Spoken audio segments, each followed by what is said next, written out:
Bien, tu fais, Billy et les Kamalobana et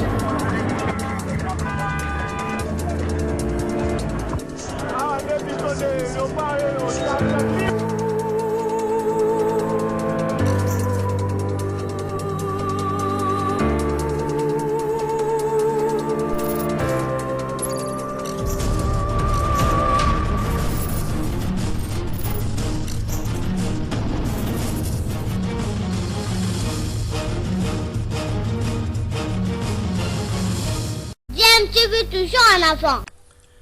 Balandi ya DMTV mbote nabino esengo ezali ya biso ya koyeba ke bozali ebele oboza kolanda biso na ngonga oyo. Nous sommes le mercredi 15 avril 2020. Tozali na République démocratique du Congo et pas wapi actualité eza dominée par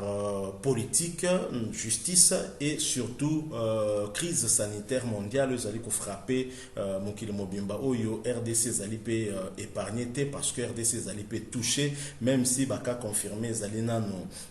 ampleur moko ya makasité. D'ailleurs mosala moko pe sengele ko resama makasi côté ya communication parce que population peut de plus en plus azali kaka ko continuer ko boya kondima existence ya maladie wana alors que la maladie est réelle et sengeli ko continuer ko appliquer ba gestes barrières pe ba mesures ya prévention parce que seul traitement capable ya ko bikisa maladie wana ezali kaka prévention. Les lotoye li susu kaka na aspect politique et actualité pe ya justice boyebi que parquet général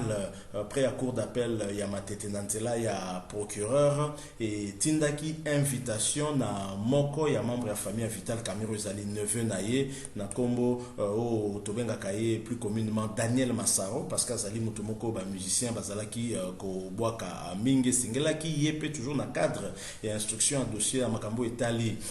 programme ya 100 jours ya chef de l'état na ba détournement salema ke singelaki pe ba ko entendre en tant que conseiller il y a ministère il y a budget parce que wana biso to yeba kite nzoka azala ki conseiller na ministère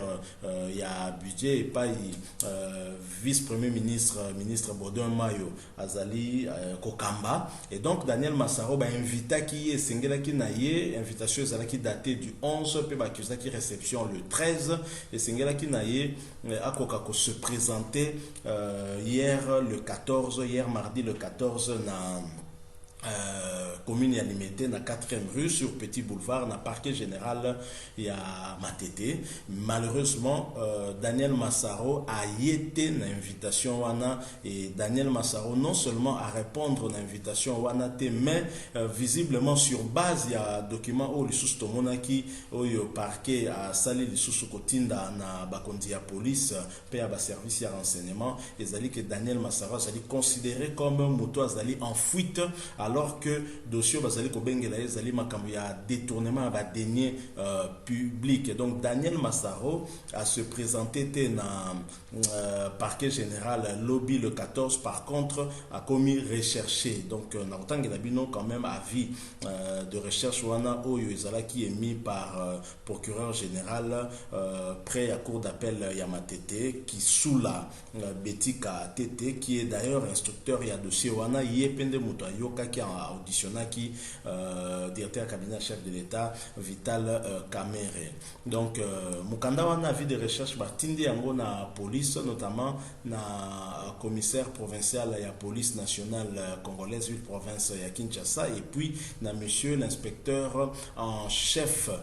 de la brigade criminelle de Kinshasa à Matete bangonyoso bazali na Kinshasa. Messieurs, veuillez entreprendre d'intenses recherches en vue de retrouver le nommé Shangalu Menkingi alias Massaro, résident à Kinshasa, actuellement en fuite. L'intéressé est poursuivi du chef de détournement des deniers publics, article 145 du CPL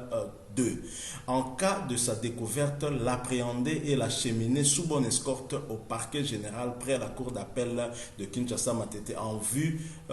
vous référant au présent avis, signé le procureur général Kisula Abetika. Donc, sur Tolandi, avis de recherche Oyo, procureur Kisula Atindi, et pas il y a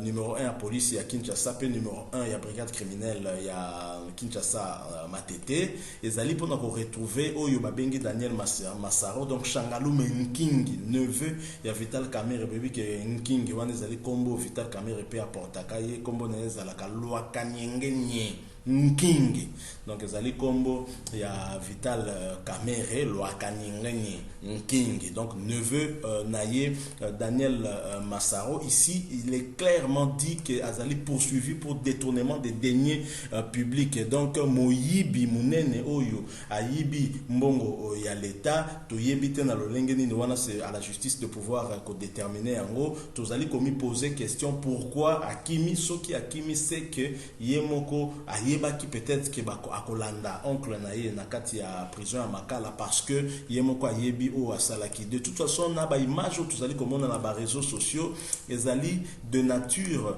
ya ko confirmer biso qu'effectivement mutu oyo Daniel Massaro a kotaki penda mingi na kati ya makambo ya moyibi ya mbongo ya l'État. Il était arrogant, azali kolakisa ba maboke ya ba dollars, je vous assure na ba photo ezali ko circuler na ba réseaux sociaux, bozali komona ya azali na mwana na ye oyo même maboke ya dollars eleki même na mwana na ye na mulai ezali en tout cas au moins 1 million de dollars au tomoni wana, parce que na liboke moko so total be kozala 100 000 dollars botala yango ndenge alandisi yango, donc au moins autour ya ba 1 million de dollars se présenter. C'est quelqu'un qui vivait comme ça dans l'opulence. Toyebiteni nazale ko sala mbongo ko kabela ba musicien ba yemba kayepe azako exposer mbongo à toute arrogance, comme si ezali mbongo moko a gagné ki yango na ba moyen moko ya bientôt, comme si azali ko sala ba affaire moko epesa ki mbongo ebele. On l'a même vu dans une autre vidéo s'afficher dans sa maison certainement, azali ko lakisa mutuka, azali ko se comparer na chef de l'État président de la République alobi mutuka oyo Yangwana Fatia Tamboula nango comme mutuka officiel, mais yango ezali awa. Donc voilà comment il se présentait comme un grand prêtre ndenge biso toyebi awa na Congo, ba grand prêtre ya Congo nde bazalaka mbongo ya l'État ozako yiba en toute impunité. Mais lelo au moins nous avons un procureur qui a l'air de nous remettre un peu dans l'état de droit. Landela makambo un petit nasuka. Nous espérons que tokolongwa na ba régime on est ba mandat d'arrêt provisoire pour toko tapena na ba procès en bonne et due forme pe ba sentence pe ko kakoye ba na sadi que muto azala condamné soki azali soki culpabilité na ezali prouvé akoka kozala condamné, soki pe culpabilité na eza démontré te akoka kozala libéré ne yangwana pe justice tant aux alliés présumés innocents, tant aux alliés peu présumés coupables. Donc ça système il y a vers moitié plein, moitié vide. Donc voilà Daniel Massaro, pire mutu ya héritier Watanabe na monde de la musique, mutu pena a teka kombo wana ezali héritier tala le lengeni ni batongo baza osakana na mbongo ya l'État, et soki akimi fuite na ye ezali kotalisa na biso ki azali mutu moko oyo azali ko se reprocher effectivement quelque chose, c'est que effectivement makambo azali ko reprocher azali ko reconnaître yango nde a préféré akima plutôt que ko faire face na justice na biso. Mais ba rumeur rebelle etambola ki en tout cas toujours en marge ya fuite na ye pe ko landisa na vie de recherche auto ki komona ba rumeur mususu lobaki ke ba monaki finalement na côté ya Monga Fula batamaki na kati ya église moko, donc il aurait été d'ailleurs appréhendé na église moko na ba côté ya Monga Fula pa yoapi a bombanaki pour que ko se soustraire na justice. Mais ba information mususu tozui toko tiango toujours kana compte ya rumeur parce que voix moko officielle était confirmé biso to moni yango na ba réseaux sociaux ebele o balobi na ngongo tozolo ba asi à travers qui déjà Congo Brazza et que aza déjà en fuite kuna katsa qui déjà éballé grâce il y a un des agents il y a DGM Uzali direction générale ya migration, et donc moko ya ba agent wana ya DGM a usaki na influence na epoka kokako kimisa ya soustraire ye na justice batangi même kombo na ye kombo ya Feli Misolema oyo semble-t-il azali en fait beau-père na ye, donc papa ya mwasi na ye Daniel Massaro. C'est une information que nous ne confirmons pas, que nous prenons avec beaucoup de réserve parce que ezali o biso tomoni peka na ba réseaux sociaux ndenge batu ba publier, mais jusque là nous ne savons pas dire où se trouve Daniel Massaro à l'heure actuelle. Mais ce dont nous sommes sûrs ezali ka se présenta qui était hier na parquet général près à cour d'appel ya Matete matete na commune ya limité et pas wapi bazalaki kozela ye sur invitation batindelaki pour que bakoka ko auditionner na oyo siko ça ko s'apparenter na affaire ya détournement ya ba deniers publics. Donc Daniel Massaro aza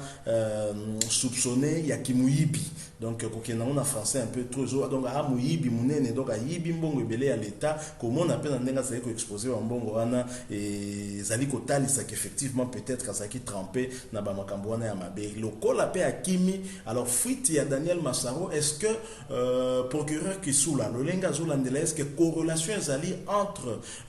poursuite ya Daniel Massaro na poursuite ya noko na ye directeur de cabinet chef de l'état Vital Kamerhe wana peut-être à venir au talisa biso, mais en tout cas sur ezali que relation ezali entre bango mibale fuite na ye et kozala vraiment en faveur pe ya Vital Kamerhe te oyo nous rappelons qu'Asenga qui liberté provisoire bapimelaki akendaki en appel pour que akoka kosenga liberté provisoire wana tozali kozela réponse nini bakopesa ye, mais observateur ebele en tout cas bazali komona que ekozala passe dans ces conditions Vital Kamerhe akoka pe ko bénéficier na liberté provisoire wana autant que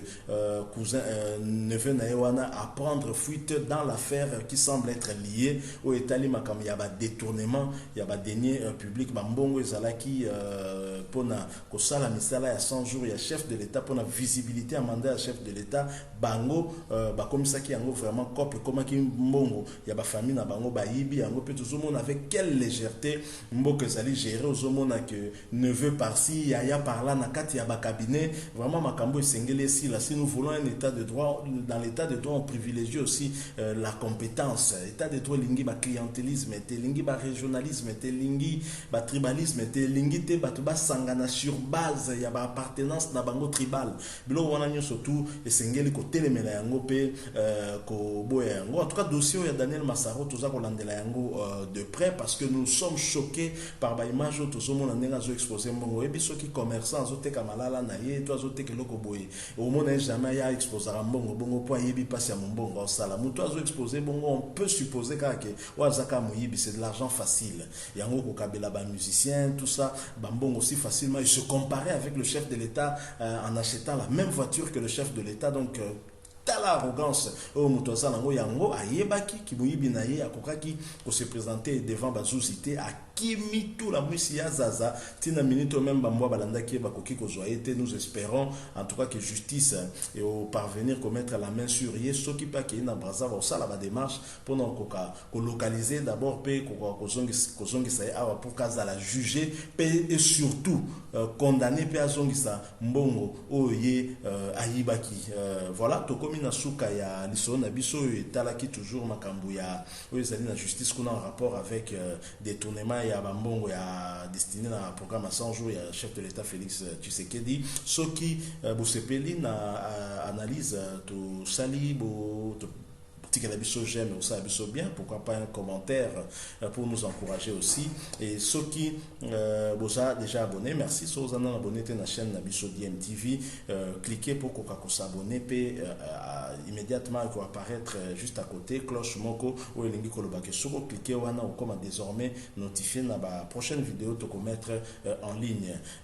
DMTV to tikibino tout en vous rappelant l'importance de pouvoir continuer à observer des gestes barrières, des mesures barrières pour pouvoir empêcher le Covid-19